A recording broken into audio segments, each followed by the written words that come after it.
Hey everybody, it's Charles, your hobby hero, and today we're going to be looking at the comics that I picked up today on New Comic Book Day, July 21st. If you haven't already, make sure you subscribe down in the bottom corner. I do appreciate it. I put out regular content about the hobbies that I love the most. Now these books I buy for a variety of reasons. Some I like to read, some I like the covers, and some are pure speculation, and I will walk you through why I made those purchases as we go through the ones that I had. So I also have a few books usually on here too that I picked up off the walls. So it's kind of fun to talk about those as well. Alright, so the first one we have up is Star Wars War of the Bounty Hunter, Jabba the Hutt, Issue 1. Now this is a tie-in to the War of the Bounty Hunter story, so if you are reading that story, you're going to want to pick this one up. But for me, this book is purely on a speculation basis, as it is a first appearance of this girl here, and I'm probably mispronouncing this, Deva Lompop, who is a new bounty hunter that they are introducing to the Star Wars universe. Now, with the Book of Boba Fett and A Mandalorian Season 3 already on the docket, I would not overlook any first appearances of new bounty hunters that are coming out because they would be very easy characters to get included in those. We do know that Disney does have a big push for introducing new characters into their cinematic and TV universes. So I'm pretty hot on this. There is also a 1 in 25 cover that has her prominently displayed. This is actually the cover B. Normally I do pick up cover A's for these, but with cover B having her first appearance on the front cover, this would be the cover that I would tend to lean towards. Next book up is Miles Morales Spider-Man number 28. Now this is purely a cover by, that is an homage, I don't know, it's not an homage cover, but it is a costume design based on the 80th anniversary of Captain America. He does not wear this suit. It is strictly just for the cover of this book, and I just love it. Miles looking pretty buff there. Definitely not the scrawny little teenager that we may be accustomed to, but the suit's just very cool. The art is great. Love this cover. I think it'll look great on the wall. Again, this one was just a cover buy on this particular one. I don't believe there's anything relevant to the story going on. I think it's the conclusion of the Clone Saga. If you were invested in the Clone Saga, obviously you want to pick this one up. I had not been reading the regular run of Miles Morales at this point, though. So, awesome cover there. All right, next one up is Project Patron number 4. I actually really like this book. If you're not familiar with the premise of the book, it's basically Superman. So basically imagine the Superman and Doomsday fight, but Doomsday just kills Superman. He does not come back from the dead. The government basically starts a program where individuals ride around in a Superman suit so that the general population still thinks that Superman's alive and all is well and all is good. And we start running into some issues later on throughout the series. So we're 4 issues in. We've really kind of gotten our first peek at the first real villain. The Doomsday villain is still around. His name is Woe. Again, they don't hide a whole lot of the similarities here. It's a great read, really fun. Art's fantastic. I highly recommend picking this book up and reading it. As far as spec potential goes, this particular issue really does flesh out the main villain a little bit more. His first appearances at the very end of the last book. If there ever were a big to-do about it, that would probably get designated as his cameo, especially since he's prominently displayed on the issue of cover 4. So mild, miniature spec potential on it, but just a solid story. If you haven't already started reading it, go ahead and pick it up. The first issues through 1 through 3 are really not that expensive at this point. Alright, next one is Shadecraft number 5. Now this is the end of book 1, so this is kind of the end of the first chapter of the book. If you're not familiar with the series, it is basically this girl right here has the power to control shadows. Now this book has already been optioned, so issue number 1 had a ton of hype behind it. You can still find near mint copies from $15 to $20. Nothing really substantial other than this just being the end of that first chapter in the story. about this particular book. No first appearances or anything along those lines. Interesting read. 7 out of 10 for sure. I'll be interested to see where the story goes from here. And obviously, with them having the movie or the show optioned, there's always the potential that this could take off as the Netflix series. All right, the next one, Marjorie Finnegan, Temporal Criminal. This is all fun.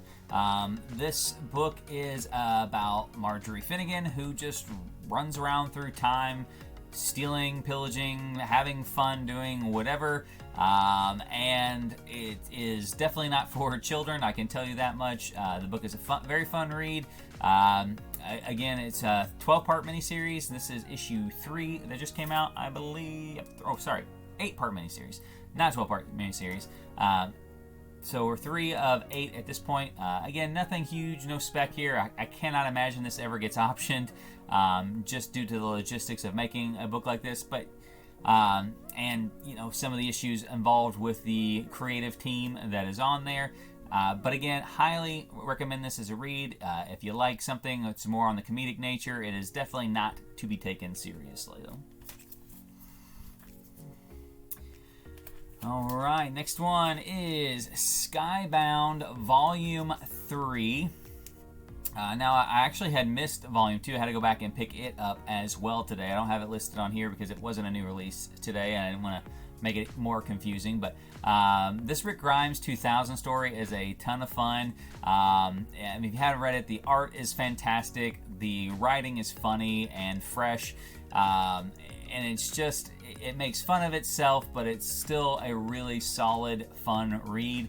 In this particular issue, Negan's even dressed up and on like a goblin glider at one point in time, and conveniently has a blue shirt on with red webbed gloves and a red webbed collar. Just fun stuff like that. It's all throughout it. Rick's got a lightsaber he's fighting with. Just a really fun read. This actually, particularly in the backstory issues, I'm not real keen on, but this particular one has a Science Dog reference for those of you who read Invincible or are familiar with Science Dog. It's a pretty solid issue. Has a very Kirkman-esque looking figure that is in the book, who is in a romantic relationship with a very Atom Eve looking figure in the book as well. I would be hard to believe that was a coincidence, and I definitely got a chuckle out of that as well. So a ton of fun for this book. I highly recommend it. A lot of short stories in the back to get you the extra value on the cover price, but just a fun all the way around read. Well, that is it for what I picked up off the rack today. Here are some stuff that I just picked up because I can't pass them up. Web of Spider-Man #1. The painted cover. This cover I've always got a soft spot for. If I can ever find them in good shape, I will almost always buy them. This one is very, very minty. Definitely 9/8 potential. Like I said, I've got a couple of them out at CGC already. The goal was to get at least one 9/8 so I can have it back up there on the wall. I think this cover is just very underrated, mostly because it doesn't happen in the regular Amazing Spider-Man line. But I mean, if you look at the black suit covers, the really prominent black suit covers that are in the Amazing line, they go for a really hefty premium. This one is catching up a little bit here lately, but for a long time you could find this in the regular back issues for cover price, and I've always just been a big fan of this particular artwork. Now this is the big one here. This is a book that I had been eyeballing for months, going back and forth on, really trying to make sure it was where I wanted to put this sum of hobby money into it. I don't think you'll need an introduction, but it is labeled on here for those of you guys who aren't familiar. I'll just go ahead and show you right now. So this is X-Men 101, and if you can't tell from the label here, this is the first appearance of Phoenix. This cover one is amazing. 2, the character is obviously an iconic first appearance. It's not the first appearance of Jean Grey. That book's a little up there, but the first appearance of the Phoenix Force. Phoenix Force is back in the main storyline right now, with Echo inheriting the Phoenix Force. So there's a lot of momentum building behind this book. There's a ton of, speculation behind the whole X-Men universe, just due to, Marvel being able to reintroduce those characters to the actual MCU continuity. And this particular book is just minty. It has some pressable defects in it for sure. I would not be surprised if this book comes back at 9.4, possibly even a 9.6. If you get that really generous grader that is out there.